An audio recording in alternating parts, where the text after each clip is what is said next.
Hello everybody, welcome to X-Learn's coverage of Week 13 Street Stock Challenge action coming to you today from the Langley Speedway.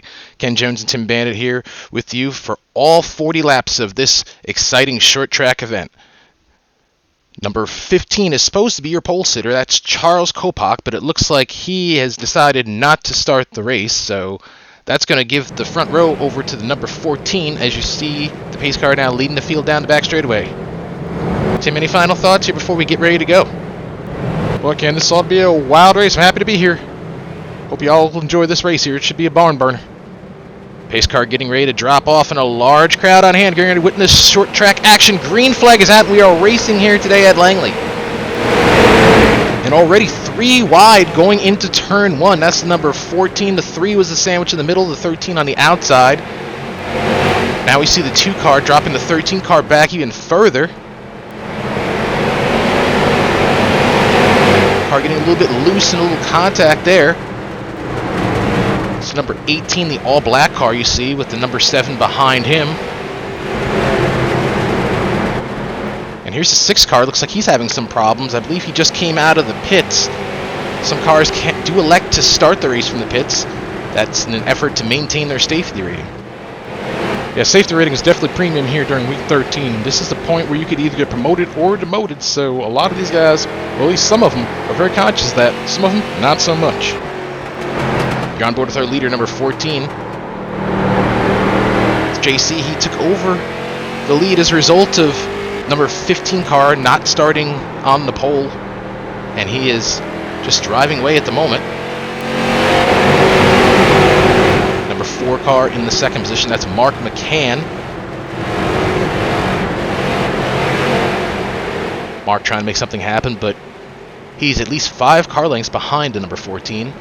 And then behind him is the number 5 car, that's Brian Rout, who's about 5 car lengths behind him. On board now with Mark. This is a good spot to be here, actually, because we're talking about safety rating. You know, right now you can kind of run your own race. You can run your own line. You don't have to really worry about somebody dive bombing it in there, and you don't really have to worry about anybody in front of you really wrecking because you got enough space to react. So this is a good spot here from the beginning. Look back at Mark, the number 4 car. Dirty Mill Media, the sponsor on that machine. He's trying to chase down the DuPont Automotive Finishes Chevrolet, number 14, in the lead. Well, we've seen this scenario a lot here. Here's on board here with JC, looking back here at Mark.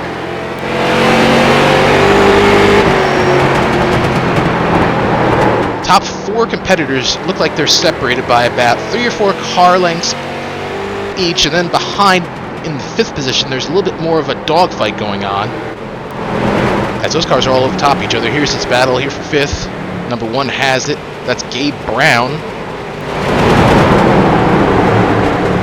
But he's got the Superflow machine all over the back bumper. It's Bailey Ford in the Superflow car, number 3. Number 11 of Curtis Carnes is also part of this battle. You're on board with Brown right now.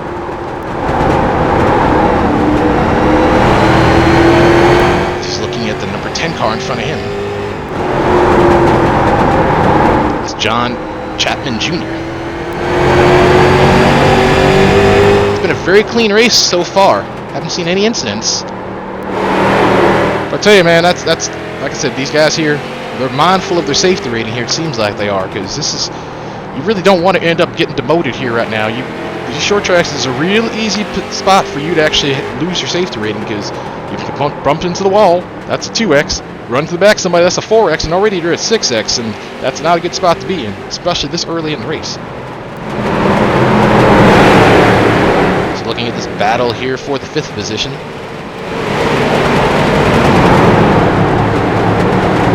Great battle here. That 3 car trying to see if he can close up and make something happen, but it looks like it's not happening at the moment. He drives in deep, but is not able to get the run off the corner. Yeah, that's the problem here when you drive it in deep. You can drive it in hard, but like when it comes to picking up the throttle, you just can't put the throttle down. So it's kind of a trade-off. Do you want to drive it in easy and pick up the throttle quick, or do you want to drive it in hard and pick up the throttle late? Let's battle back in the 9th position. This is the number 7 car. Oh, some contact here, and they both go around. Number 7 and number 13. That's the number 7 car of Cody Craner we're talking about, and number 13 of Christopher Romano, excuse me. The leader is just barely leading through that. More cars piling in. A number 10 car piling in. That's Jonathan Chapman Jr. sustaining some pretty significant damage to the front end of his car. So there you see the 7 car now pulling into the pits. Leader's now coming up on some lap traffic here, and that's now resulted in us having a 3-car battle for the lead. With these cars roughly underneath the blanket, maybe 2 car lengths separating first and second, but third has his rear bumper all being used up by the number 5 car of Brian Rout. Yeah, here comes the number 1 car up in the mix too, Gabe. And you also got that 3 car of Bailey. Looks like we got about 5 cars here, kind of underneath the blanket here, roughly speaking. For a short track at least. Gap now starting to extend a little bit. Looks like the lap traffic that leaders came up on might have caused them to draw up on each other a little bit closer.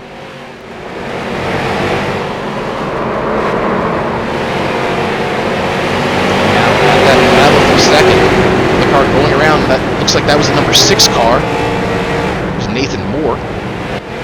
So we're looking at this battle for the 2nd position.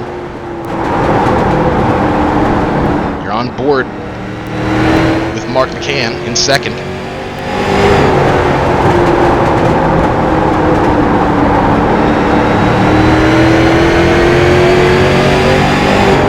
Great onboard pictures being provided by our onboard camera. Another view. Well, this is probably one of my favorite cameras right here. This gives you a great shot here of the action.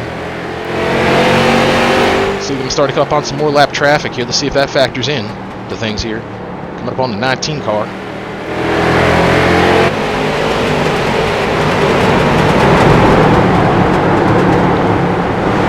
Number 5 trying to see if he can peek his nose to the inside of the 4.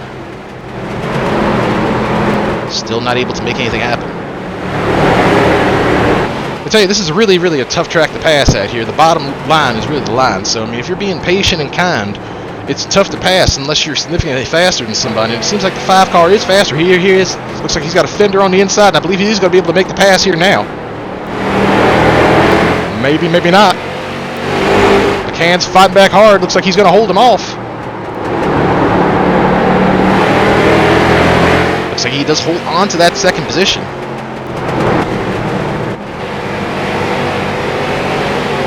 McCann trying to get on the inside before, but looks like he's going to have to wait. Now the leader has come up on the back of the 19 car. He's ready to put him a lap down. But we're focused right now on this battle for 2nd.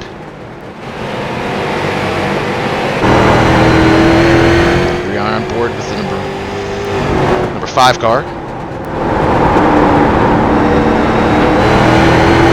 Yeah, it's so tough to pass here. It's like I was saying here, unless you're going to bump somebody out of the way, the preferred groove is on the bottom, and you bump somebody out of the way, yeah, you might get by him, but that's going to give you a 4X, and you do not want to have that happen here during this segment where we're trying to establish our licenses, because safety rating is everything here. That determines whether you move up or down. 5 car now looking on the inside. Again, will he be able to complete the pass this time? Riding on board with Mark McCann. Still side by side. Great battle here going on for that 2nd position as we're getting ready to come up on 10 laps to go.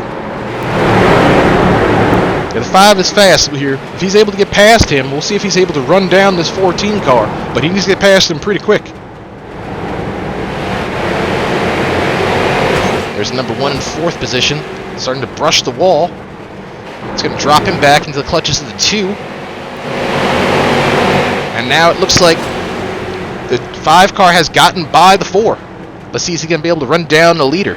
As now we have the number 1 car being hotly contested by the number 2 car for that 4th spot. 3 cars also trying to come up into the mix. Great battle in the closing stages of this race.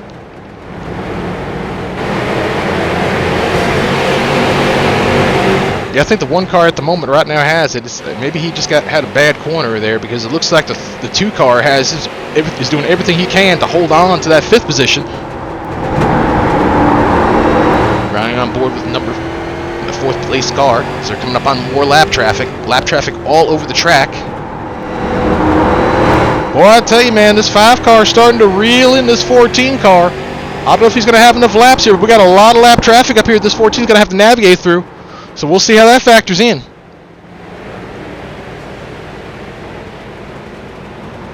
Great shot here of all the action here. A wide shot of everything going on. 5 laps to go here at Langley Speedway.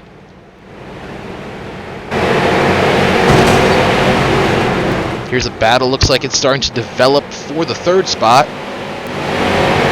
If the number 1 car can muster up enough power, but behind we saw the battle there, a tight battle going on for the 5th position between Castile and Ford.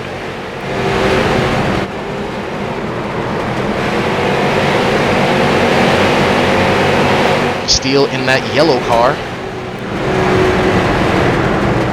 Ford in the Superflow machine.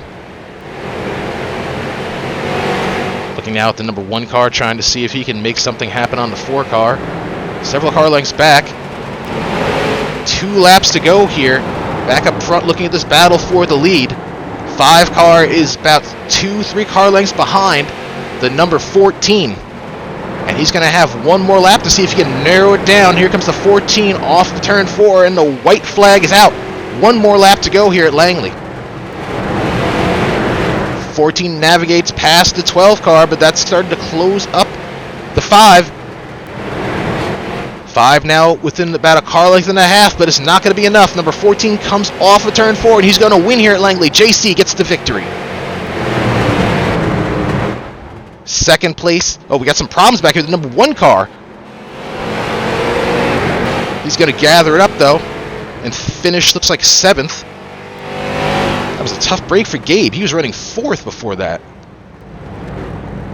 But meanwhile, this is your race winner, JC in the number 14, bringing home the DuPont Automotive Finisher Chevrolet in the 1st position.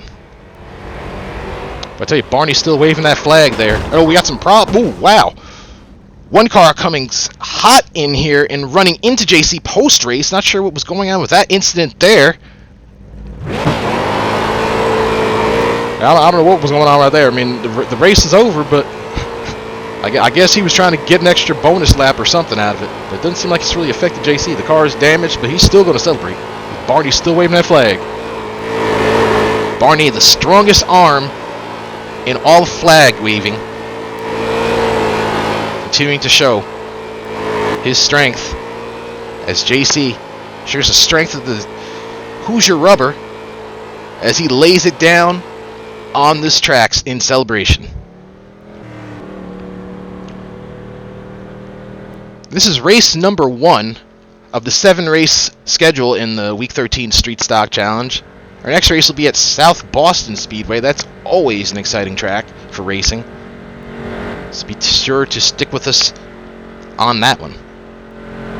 But I'll tell you that South Boston's something here. Like this track here, these guys here, they did a great job of maintaining their I-rating. We really didn't see a lot of crashes here. A lot of times you can see some trouble here, but South Boston is so tough that it don't matter whether you're going to look for trouble or whether you're going to try to avoid trouble. Trouble is going to find you there regardless, and that's going to be a tough one for these guys' safety rating.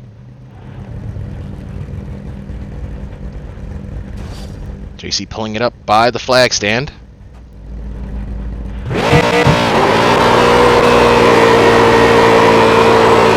And continues to burn it down.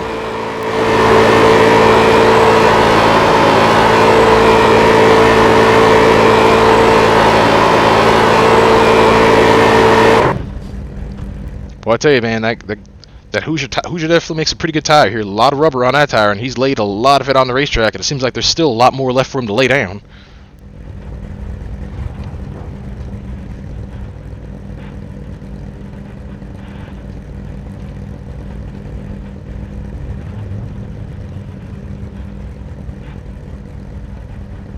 Looks like he's going to pull the DuPont Automotive Finisher Chevrolet into victory lane and continue the celebration. We'd like to thank you for watching our coverage of Week 13 Street Stock action. Be sure to follow us on YouTube for more action-packed excitement and racing. For XLRN and Tim Bandit, I'm Ken Jones. Click that subscribe button and see you next time.